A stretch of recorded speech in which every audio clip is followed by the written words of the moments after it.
যুধিষ্ঠির বললেন কৃষ্ণ তুই নিজেকে বলছিস পাপী কেন, কি এমন পাপ করেছিস? বলি ওগো দাদা গো,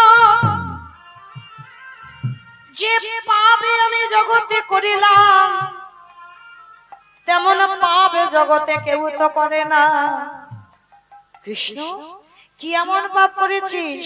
বলে দাদা আমি যে পাপটা করেছি কবে করেছি জানো? কৃষ্ণ অবতারী নয়, ত্রেতা যুগে রঘুপতি রামচন্দ্রের অবতারে রাম অবতারী পাপ করেছিস। কি পাপ? বলে নিজের হাতে একটা মণিপুত্রকে বধ করেছে। আমার মণিপুত্রটা কে জানো? বিশ্বেশ্বর মুনির ছেলে, নাম কি? রাবণ। রাবণের মতো দুরাচারকে মেরে আমার রামচন্দ্রের মাথার চুল থেকে পায়ের নখ পর্যন্ত পাপী হলো। আচ্ছা মা বলো তো, রাবণ তো দুরাচার, রাবণ তো ব্যভিচার, তাহলে রাবণের মতো দুরাচারকে মেরে আমার রামচন্দ্রের পাপ হলো কেন? কি মাইরা পাপী মানুষকে মারলে পাপ হয়?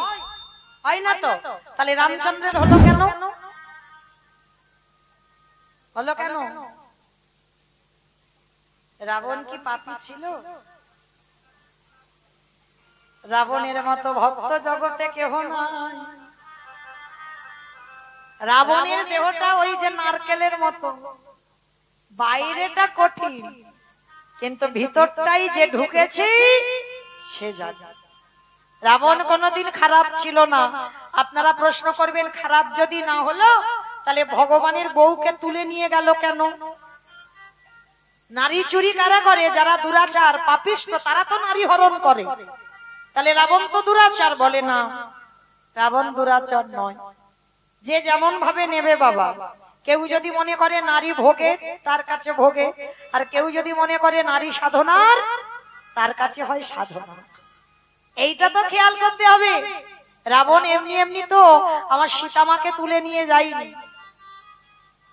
নারী ভজনের, নারী সাধনার, নারী আরাধনা, ওই নারী চরণ যদি ঠিক ঠিক ভজন করা যায় আমাদের অচিরে কৃষ্ণ